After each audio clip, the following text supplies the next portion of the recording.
नमस्कार साथियों, स्वागत करते हैं आपको आपके अपने YouTube channel Naval study centre पर। दोस्तों, आज के इस वीडियो में हम आपके लिए लेके आए हैं क्लास 9th और 10th का बहुत ही बढ़िया क्वेश्चन। सिद्ध करें कि √3 एक अपरिमेय संख्या है। इस तरह का क्वेश्चन आपको क्लास 9th और क्लास 10th दोनों में देखने को मिलता है। और यदि आप इसको अब तक नहीं समझ पाए हैं तो उम्मीद करते हैं कि इस वीडियो को आप आखिरी तक यदि देख लेते हैं तो हम कहते हैं 100% आपको समझ में आ जाएगा। और गारंटी के साथ कहते हैं, दावे के साथ कहते हैं, तो आप इस वीडियो को अंत तक जरूर देखिएगा। देखिए, क्वेश्चन है कि √3 एक अपरिमेय संख्या, ये आपको प्रूव करना है। तो सबसे पहले हम समझते हैं कि परिमेय और अपरिमेय क्या होता है। तो परिमेय किसे कहते हैं? तो वैसी संख्या जिसे p/q के रूप में लिखा जा सके जहां पे q नॉट इक्वल टू 0, यानी वैसी संख्या जिसे p/q के रूप में लिखा जा सके और q का मान जो है वो 0 नहीं हो, तो ये क्या होगा? परिमेय संख्या। तथा p तथा q जो होगा ना, p तथा q पूर्णांक है। ठीक है, जब इस तीनों को, इसको फॉलो करे, इसको फॉलो करे और इसको फॉलो करे, तो हम उसको बोलते हैं परिमेय संख्या। ठीक है, पूर्णांक समझ लीजिए। पूर्णांक जो होता है ना, ऋणात्मक, धनात्मक और शून्य, 3 प्रकार के होते हैं। 1 2 3 4 ऐसे करके आप लिखते हैं तो ये धनात्मक पूर्णांक है। 0 शून्य पूर्णांक है। और फिर -1 -2 -3 -4 करके आप जहाँ तक लंबा कर लो, ये जो है ना ऋणात्मक पूर्णांक है। ये क्या है? ऋणात्मक पूर्णांक, ये शून्य पूर्णांक और ये धनात्मक पूर्णांक। तो हमने आपको क्या कहा कि कोई भी संख्या इस रूप में इसको फॉलो करे और साथ ही इसको फॉलो करे तो वो संख्या होगा परिमेय संख्या। यदि इन तीनों को फॉलो नहीं करता है तो हम कहेंगे कि वो संख्या अपरिमेय संख्या है। अब जैसा कि आप यहाँ पे देख सकते हैं कि √3 है, तो √3 पूर्णांक न तो धनात्मक में दिख रहा है, न ऋणात्मक में दिख रहा है और न ही शून्य में दिख रहा है। p/q के रूप में इसको लिख सकते हैं। कैसे लिख सकते हैं? तो देखिए, √3/1 तो लिख देंगे, लिख तो देंगे, लेकिन ये जो है ना नीचे वाला क्या है? नीचे वाला तो पूर्णांक है लेकिन ऊपर वाला पूर्णांक नहीं है। तो जब ऊपर वाला पूर्णांक नहीं होगा तो यह अपरिमेय संख्या होगा। आप इसको क्या कीजिएगा, ये हमने आपको बताने के लिए कहा, लेकिन ये पूर्णांक परिमेय संख्या है ही नहीं। इसको आप जबरदस्ती लिखने का कोई फायदा नहीं है। ठीक है, तो अब हम इसको प्रूफ करते हैं। आप समझ गए कि परिमेय संख्या किस केस में होगा और अपरिमेय संख्या किस केस में होगा। अब यहां से देखिए, हम लिखते हैं कि माना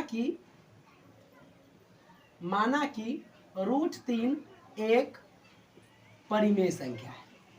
हम मान लेते हैं कि √3 एक परिमेय संख्या। और जब ये √3 एक परिमेय संख्या है तो हमने आपको पहले ही कहा कि ये p/q के रूप का होगा। तो √3 एक परिमेय संख्या है, तब p/q बराबर √3 हम लिख सकते हैं। ठीक है, यहाँ पर p तथा q क्या होगा? पूर्णांक होगा। ये आप लिख दीजिएगा इसके सामने, या मैं लिख देता हूँ। p तथा q पूर्णांक है, p तथा q पूर्णांक है और साथ ही q not equal to 0। q का मान 0 भी नहीं होना चाहिए और p तथा q क्या होना चाहिए? पूर्णांक होना चाहिए। अब आगे देखिए, p और q जो है ना, इसमें भी एक जो होता है ना, वो कॉमन चीज होता है। क्या कॉमन चीज होता है? तो इन दोनों का उभयनिष्ठ गुणनखंड एक के अलावा कोई नहीं होगा। उभयनिष्ठ गुणनखंड किसको बोलते हैं? तो जैसे देखिए, यहाँ पर हमने 4 लिखा, यहाँ पर हमने 6 लिखा ना, 4/6। इसको जब हम काटेंगे ना तो 2/3 तो आ गया ही, लेकिन यहाँ देखिए 2 गुने 1 लिखेंगे और इसको 3 गुने 1 लिखेंगे, तो दोनों में 1 है ना, इसी को बोलते हैं उभयनिष्ठ गुणनखंड। ठीक है, अब यहाँ इसको आप लिख सकते हैं p तथा q सह अभाज्य है। सह अभाज्य, इसका मतलब आप लोग वही कि 1 के अलावा कोई इसका अतिरिक्त गुणनखंड नहीं है। यानी जैसे यहाँ देखें ना कि 1 के अलावा कोई उभयनिष्ठ गुणनखंड अतिरिक्त है, नहीं है। तो इसको आप ऐसे भी लिख सकते हैं कि p तथा q का 1 के अतिरिक्त कोई उभयनिष्ठ गुणनखंड नहीं है या सह अभाज्य है। तो आप इसको समीकरण 1 मान लीजिए। अब हम लिखेंगे समीकरण 1 का वर्ग करने पर। अब देखिए हम समीकरण 1 का वर्ग करते हैं तो ये हो जाएगा पी स्क्वायर और ये वाला हो जाएगा क्यू स्क्वायर और ये √3 का स्क्वायर करेंगे तो 3 हो जाएगा। ठीक है, अब आपको आगे क्या करना है, तो देखिए आगे में हमें करना है कि इसको क्रॉस गुना कर दीजिए तो क्या होगा, ये 3q² बराबर पी स्क्वायर, या इसीलिए q² बराबर p² बटे 3। गुना में है, इधर आएगा तो भाग में होगा। अब यहां देखिए p² को 3 विभाजित करता है,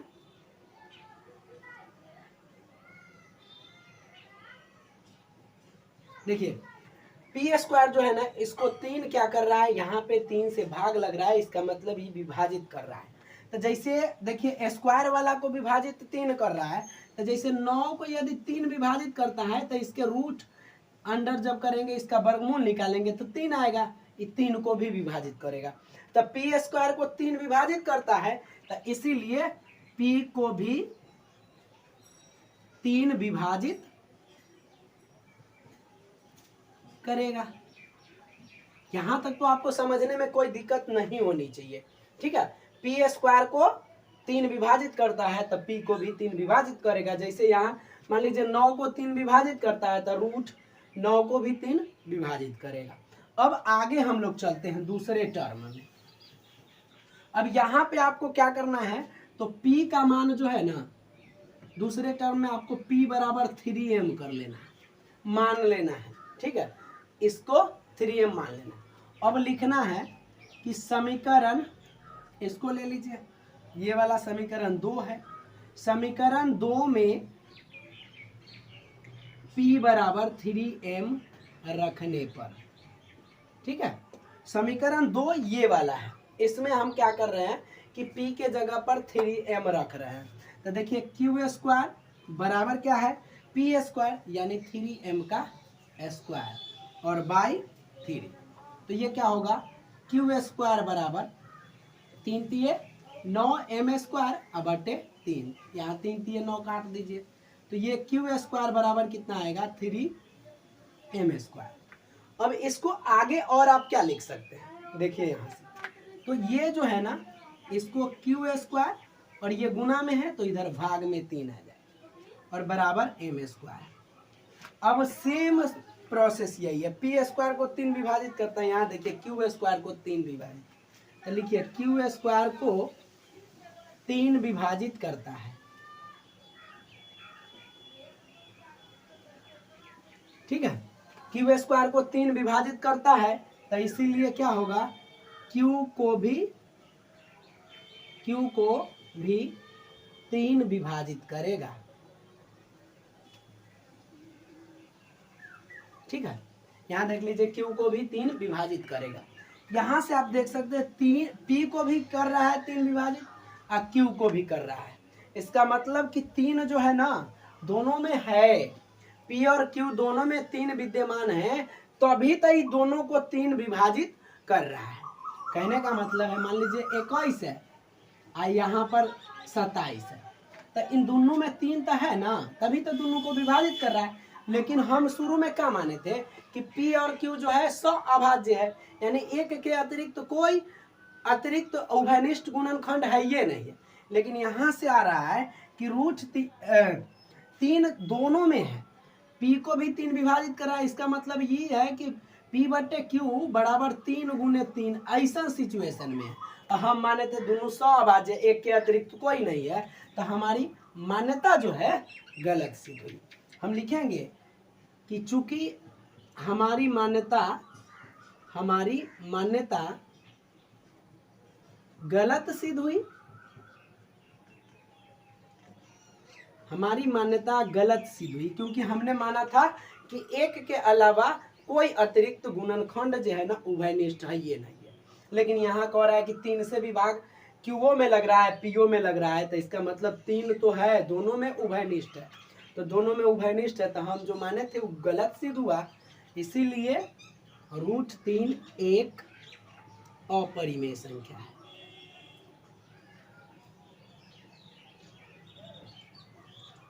अब यदि आपको समझ में नहीं आया तो एक बार आप कमेंट जरूर कीजिएगा कि सर हमें समझ में नहीं आया, कहाँ से समझ में नहीं आया ये भी आप पूछ लीजिएगा कि हमको यहाँ से समझ में नहीं आया, फिर हम आपको स्पेशल वीडियो बना के और फिर समझाएंगे। ठीक है, यदि आपको ये वीडियो अच्छा लगा ना तो इस वीडियो को एक लाइक कीजिएगा। अभी तक यदि आप हमारे चैनल से नहीं जुड़े हैं ना तो जुड़ अवश्य जाइएगा, क्योंकि आपके लिए हम सिर्फ व सिर्फ कॉन्सेप्ट पेश करेंगे। सिर्फ कंटेंट पेश करने से कुछ नहीं होता है, कॉन्सेप्ट पेश करेंगे, आपको समझ में आएगा और आप हमारे साथ ऑटोमेटिक जुड़े रहेंगे तो आपको आपकी एग्जाम में अच्छे मार्क्स प्राप्त होंगे।